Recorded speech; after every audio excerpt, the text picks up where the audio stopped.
All rise, huye ulavi.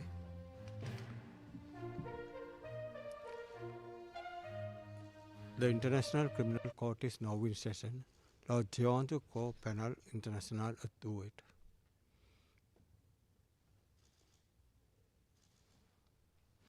Please be seated. We sir.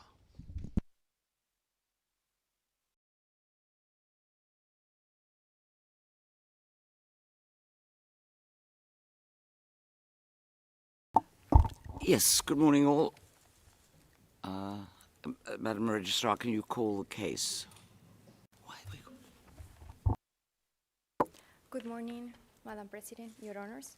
Situation in the Republic of the Philippines in the case of the prosecutor versus Rodrigo Roa Duterte, case reference ICC 0121-0125, and for the record, we are in open session. And again, Mr. Haynes, we've excused your client's attendance today, but as I think we made clear, it's only because it's a relatively short hearing. Yes, I was going to observe, of course, that the movement of a detainee from the detention unit to the court is an unsettling experience, even for the sturdiest of clients, but he's fully aware that you will expect to see him sooner rather than later. Right, yes. Well, as you're on your feet, Mr. Haynes, we may as well start the introductions with you. Well, I'm ably assisted today by Miss Gibson, Miss Daniel and Miss Sethi. Yes, thank you very much. And the appearances for the prosecution? Morning, Madam President. Good morning, Your Honors, to everybody in the room. Julian Nichols with Edward Jeremy, Sylvie Wakcham, Zinzana Ziayo, and James Meridi. Thank you. Thank you very much. And finally, the representatives for the victims. Good morning, Madam President, Your Honors, Anne Gravoski and myself, Paulina Massida, for the victims today. Thank you. Yes, Ms. Massida, can I just clarify something while you're on your feet? I know you're the only representative appearing today, but the pretrial chamber, I think, appointed 3 of you. Can I ask which of you is lead counsel? None of us, the 3 of us are lead counsel, actually. The way in which we work, we normally agree on a common position before any hearing before the chamber if necessary or anything. So we actually act as a single team. This is the expression which was used by pretrial chamber. But we don't have a formal lead counsel in the team, and we take our decisions jointly and collegially. Yes, all right. Well, I mean, that, of course, is a matter for you. But I want to make one thing clear. Only one of you Yes. from the 3 that have been appointed will be asking questions. I'm not going to have 3 people asking questions during the course of the trial. Can reassure Madam President, this is also our understanding, Right. and we will always be an agreement between the 3 of us who will be leading a specific questioning for a witness or a specific arguments in court. So in other words, also for legal arguments, only one of us will address the court. Right. Thank you. That's very helpful. Thank you very much indeed. All right. I don't think we've got anybody here from the registry this morning. So we might as well move to, as I say, what is a relatively short session. The first item on the agenda was the deadlines for the filings of observations to the expert panel for the reports. And we set, I should make it clear, the experts who are going to examine the accused. We set the following deadlines: the 18th of August for the experts to file their reports, 24th of August the registry was going to file the experts' reports, right, and 31st of August observations from the parties and participants, including any request that may be made for an actual hearing.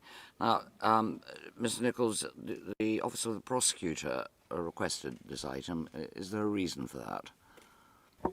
Yes, Your Honor. Thank you. Really, what we're asking for is one more week to file our observations, and then, of course, if necessary, another week for the defense and for our friends in the LRV.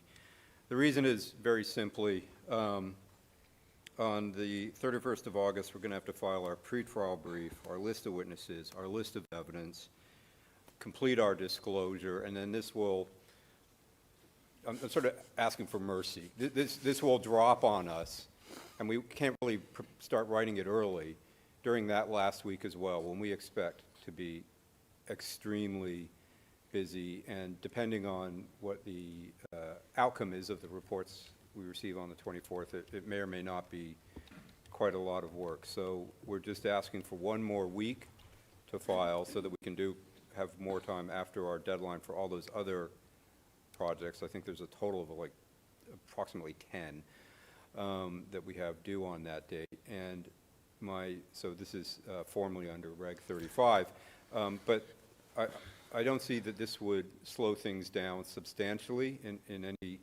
real way, and certainly not the start of the trial date if we're given that week. So those are the grounds, and that is the request. It's not, if it was just that, Mr. Nichols, but it's the knock-on effect, because as you say, if we give you an extra week, well then we'll again have to give the defence an extra week. Well, I suppose it's everybody at the same time, isn't it? Okay. Your Honor, I think we were filing simultaneously. Yeah, yes. So, no, so it won't have that extra Yeah. that I think you may have been thinking about. Yeah, sorry, you're quite right. Mr. Haynes. We've got no difficulty with you showing some mercy to the prosecution. Ms. Masida. Same with us, Your Honor. It's all right. We'll be merciful, Mr. Nichols, as it's early on. Thank you very much, Your Honor. And you can have the extra week. Then the next item, it was the adoption of the protocol on the handling of confidential information. I think you've all seen that it's really the standard one that appears in all trials. Does anybody have any comments on it? No, Your Honor, just I thought it hadn't been formally adopted yet, unless I'm wrong. It was adopted by the pretrial chamber. Yeah. The standard one that's annexed to the trial manual. But we were just asking that it be formally adopted at this stage because it wasn't carried over from the pretrial stage, pre-confirmation stage. Yes, excuse me. I think that's right. Well, does anybody have any objections? Otherwise, we'll just order it to be filed, adopted and filed. We did have a couple of small observations to make about the text of it, which I think, with respect, might be better done in writing. That's been the practice in the past, and it's worked very well. It shouldn't hold things up at all, but I'm sure we can get something across in a few days. Right. Well, that seems very sensible. Thanks. I think then we'll simply, well, we'll wait for your potential objections and see if we want to make amendments, and then we'll instruct the registry to file it, or whatever the procedure is for this protocol. Right, page limit of the prosecution's trial brief. Well, you again, Mr. Nichols, asked for this. How many pages are you asking for? We'd ask for 160, Your Honor, an additional 40 pages. I think, I don't have the stats, but I think that's almost the standard now with the 120 is that the parties ask for some more. That's 40 less than in the Abdulrahman case, and I think we may use a little bit less than that, but we think that's what we really need to write a good brief. Yeah, and is that with or without annexes? Because Well, you got some help. You had some helpful annexes attached to the pre-confirmation brief. Yes, that would be without annexes. We will avoid that issue that came up in the last trial about substance in the annexes that should have been in the brief, but that would be without the annexes, so that wouldn't include maps and charts. No, that's right. Yeah, I think we are all, yeah, we all agree, yes. All right. Thank you very much, Your Honors. Right, then we're going to give some dates for the next status conferences. There'll be one, as I think we've already given the date, the 14th of July, is that right? These are all dates that we'll put into the calendar, but if it turns out there's no need for anything to be discussed, then we may vacate them. But otherwise, it's 7th of September, 13th of October, and then the 2nd of November. I rather feel the one on the 7th of September, because by then we'll have had the reports, is likely to be an important one. And for that, certainly, Mr. Haynes, we would expect Mr. Duterte to be here, unless there's some medical issue. The final matter that I want to raise is this. Just a minute. And that's the question of statements being made by counsel to the media. This case has attracted, not surprisingly, a substantial amount of media interest in the Philippines in particular. That's not, of course, only mainstream media, but as is common these days, social media, and additionally appears to have provoked suppliers of what is undoubtedly fake news, and obviously fake news. The first thing we wish to emphasize is the need for the media to report to the public accurately and fairly what is said in court, and above all, to avoid speculation. That is important in any trial of serious allegations, and nothing could be more serious than these of criminal activity. Can I just issue a reminder to the media that anything which is said in private session may not be reported. Part of the reporting of the earlier proceedings in this case was not assisted by comments made by previous defense counsel Nicholas Kaufman to the media. On the 3rd of October of last year, the pretrial chamber issued a reminder to him to remember that he had a professional duty to be respectful and courteous to the chamber. Regrettably, that reminder had no effect. On the 26th of April of this year, after the appeals chamber had made its decision on jurisdiction, Kaufman gave at least 2 interviews commenting on the decision.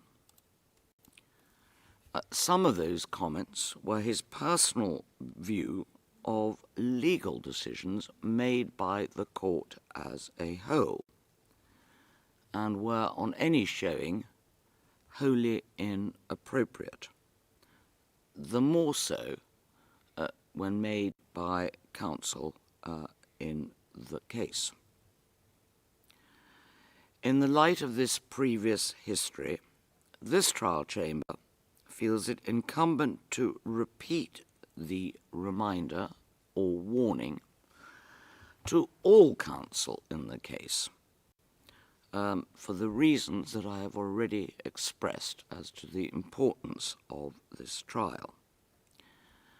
We see no reason why counsel should feel it necessary to make any comment to the media. the appropriate forum for counsel to raise matters is in the courtroom. Trials are not conducted by the court of public opinion, but by this court during the course of the proceedings.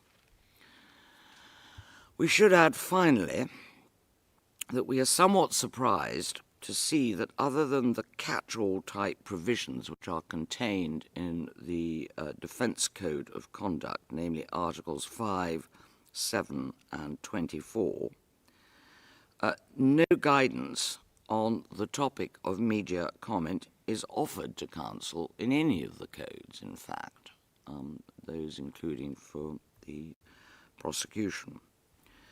But of course it's particularly applicable to the Code for Defence Counsel. And we feel that this is a lacuna which should be rectified sooner rather than later. So, are there any other matters that counsel wish to raise at this stage? On either side? No. In that case, that concludes the status conference this morning.